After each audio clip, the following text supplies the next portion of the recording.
So let's get into the different types of languages that we can use. And when we talk about using a language to describe requirements, we're not talking about English, German, French, and so on. We're talking about whether we use natural language or whether we use other languages like a UML, UML being Unified Modeling Language. So we can use models to represent requirements because they represent a specific type of reality.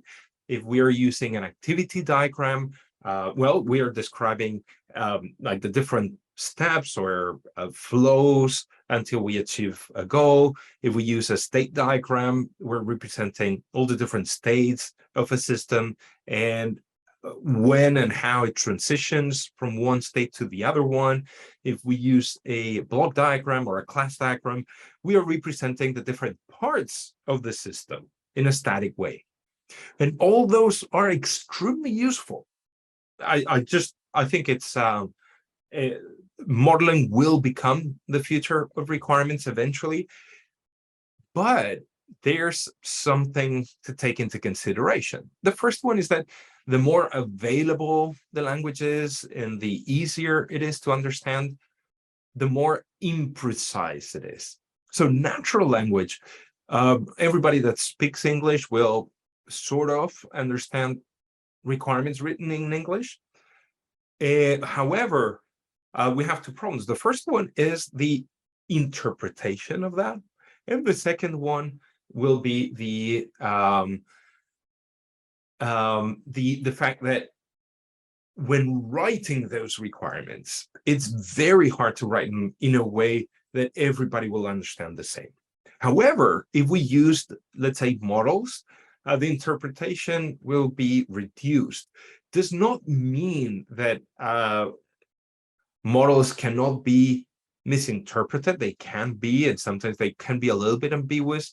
But the problem is that they are harder to understand. You have to go through a training course to understand and to read them. So when choosing a language or a combination of languages, we have to understand that we have to choose something that everybody will understand. Otherwise, it's just pointless. So we will focus on using natural language throughout the course. So when we use natural language, and I like this quote from George Bernard Shaw, it says that the single biggest problem in communication is the illusion that it has taken place. And I think it's fantastic. And this is the feeling that I have every time I have a conversation with my wife. Unfortunately, language can be misinterpreted. So we have to work on making it more understood.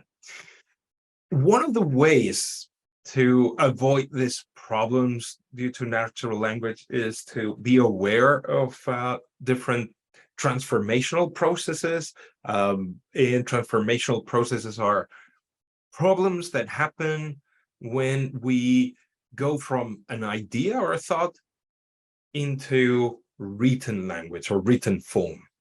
So the problem that we have, and this is a gigantic challenge, is the fact that all of a sudden we have to lay down a very complex tree into what I call the sausage or sausagification of ideas. We have to lay them like a 3D into a 2D piece of paper, not only a 2D, but also from left to right, and one word after the other. So by definition, we are omitting some ideas, some connections. So what we recommend is, first of all, be aware of that.